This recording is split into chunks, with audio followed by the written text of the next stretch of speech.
Yayati was short-sighted. His short-term pleasures meant more than the long-term goal of furthering his clan. I mean, that's how enticing his short-term needs were.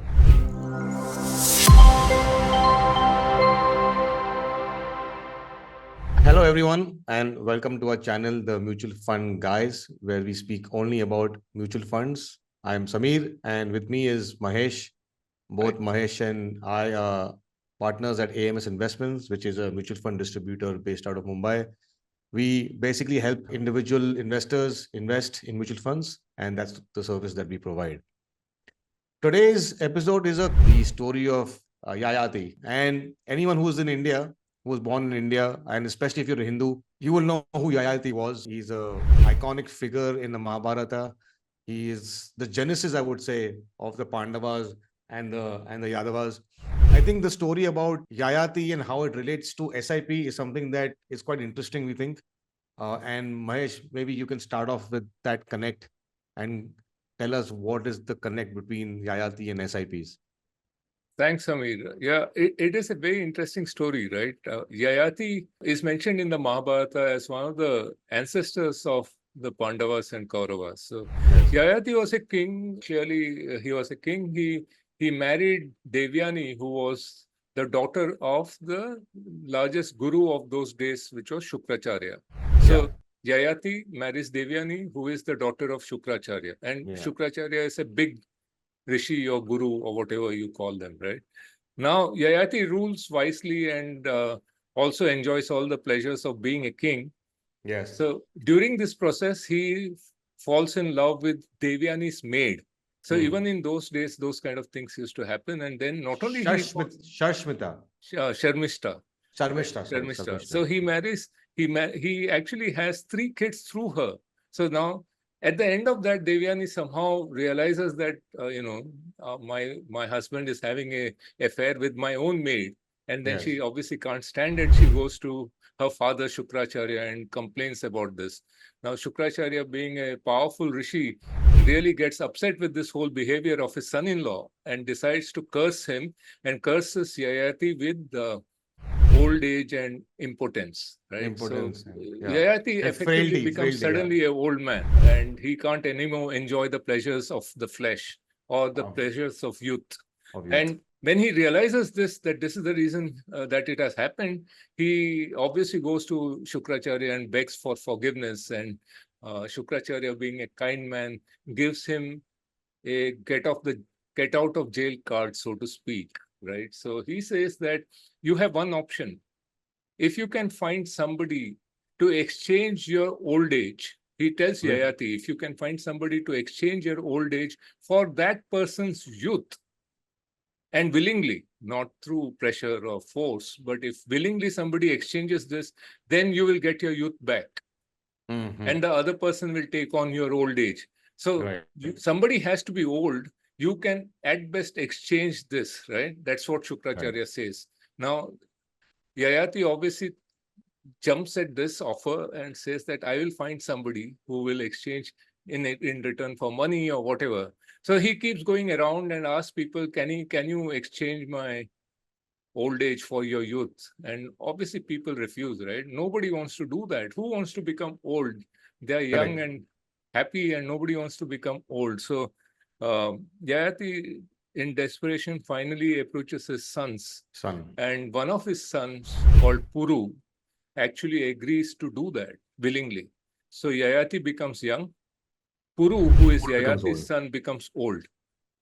And then Yayati continues to enjoy his youth, continues to have all the pleasures that youth brings. And, at some point in time, I think he realizes that desires are insatiable, really. There's no way to satiate yourself of all desires. So there is no end to this kind of pursuit of desires. So at some time when he comes to his senses, he goes back to Puru and says, now you can take back your youth and I'll become old again. So then Puru becomes a young man. And then Puru becomes the ancestor of the Pandavas and Kauravas, which ultimately leads to the war called the Mahabharata, right? So This is basically the story. Now, what I want to highlight is that Yayati is basically a cautionary tale, right, about the insatiability of desires. And if you consider Puru to be the future of Yayati's clan, because he was Yayati's son, and if you consider Puru to be the future of Yayati's clan, then when Yayati asked Puru to become old and took on his youth, he was actually destroying his own future, right? Because he was actually making his future infirm and old, and the clan's future infirm and old, and in turn just enjoying his present. And so this is actually a very cautionary tale. So this is told us to in a tale as don't be a Yayati, right? Don't destroy your future. Don't destroy your future. And it's a very good point, because he asked his son Puru to give his youth. Yeah. Puru then became old, and if Puru is old, he cannot have a lineage. Yes. That would take the family name forward, clan's name forward, right? Correct. So in a sense, Yayati was short-sighted. His short-term pleasures meant more than the long-term goal of furthering his clan. I mean, that's how enticing his short-term needs were. Yeah, short-term pleasures. Short-term pleasures that he wanted to let go of his entire lineage, which Puru would then take forward, right? We have several examples of this, right? I mean, when governments, for example, run large fiscal deficits just to finance their revenue expenditure, not capital expenditure, not to build something, but to actually just pay for salaries of the government itself, then what they're doing is that they're being a Yayati. They're destroying our own future, right? Or, for example, when central banks in the past kept interest rates depressed for a long period of time, what they were doing is forcing consumption or increasing consumption. Now, where does this increase of consumption happen? It is actually demand being pulled from the future to the present, right? Correct. So the future is being destroyed just to keep the present going. So that is also like being a Yayati. Or when companies cut corners, for example, and sell substandard products, they can make a slightly higher profit in the beginning, but they are destroying their own future. Right? It also goes beyond corporates, and it goes, I mean, the fact that we usually destroy many of our forests because of the current consumption that we are trying to consume. I mean, it's crazy, right? The amount of just the card boxes that we use for delivery of Amazon products, the amount of damage that's causing.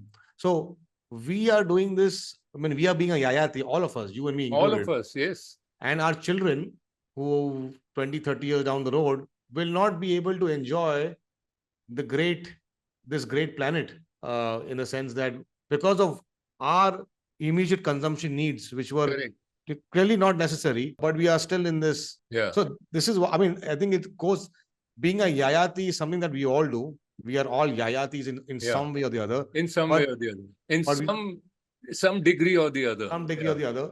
But I think what we are trying to say here, that let's not be a Yayati, at least in terms of with your money and your investments. That's what your point is going to be, right? Yeah, that's where the connection is with regards to our own investments and our own future, right? So when you consume all the income in the present, correct, and you spend it for your desires or for for consumption or something that doesn't actually lead to any benefit in the future, what you're really doing effectively, if you think about it, is you're being a Yayati. Yes. You're destroying your own future for the sake of your present.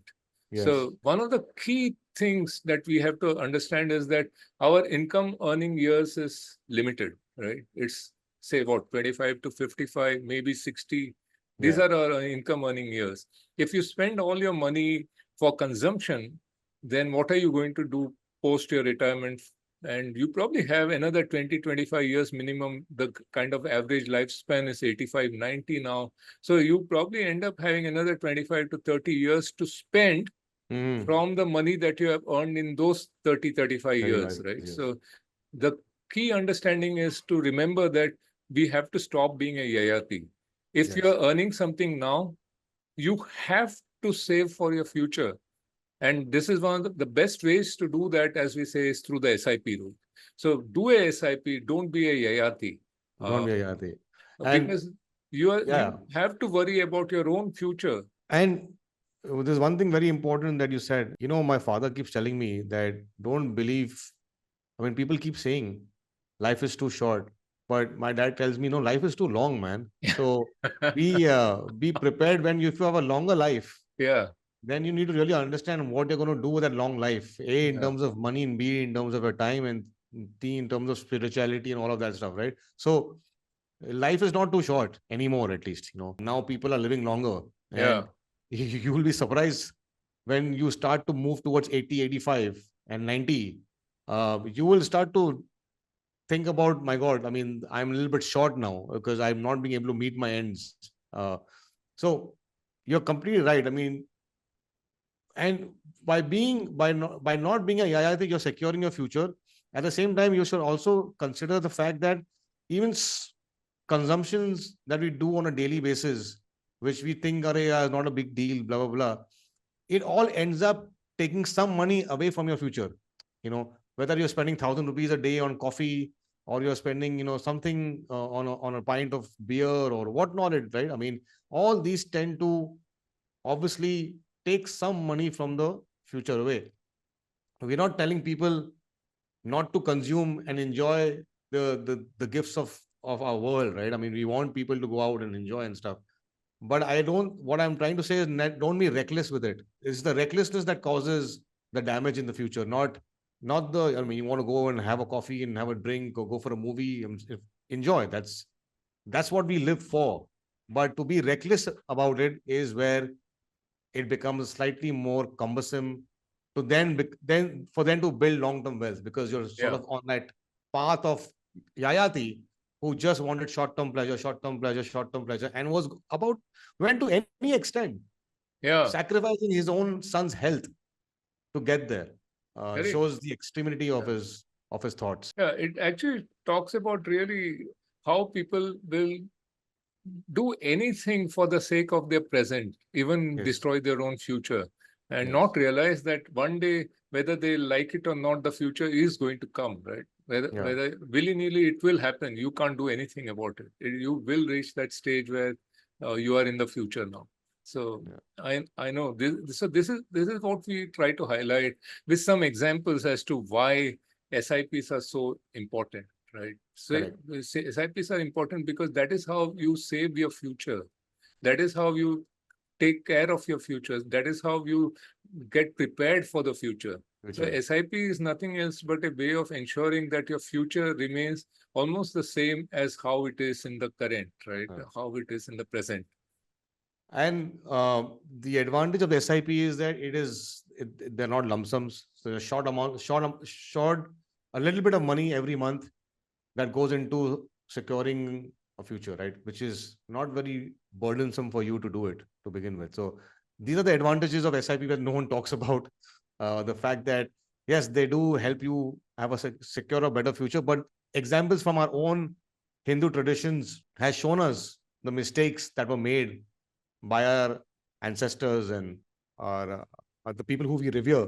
So we should take those examples with open arms and learn from them. Yeah, so great. I think this was Yeah, perfect. it's done. Yeah. So thank you for watching. We hope you liked this episode. I certainly enjoyed it. And we hope to hear from you. If you want to write to us, please write to us at hello@amsinvestments.net. If you're looking for a free consultation of your mutual fund portfolio, we're happy to help. And if you're looking to begin your journey in investing in mutual funds, then also please write to us. We'll be happy to work with you. Thank you so much and talk to you See you soon. again.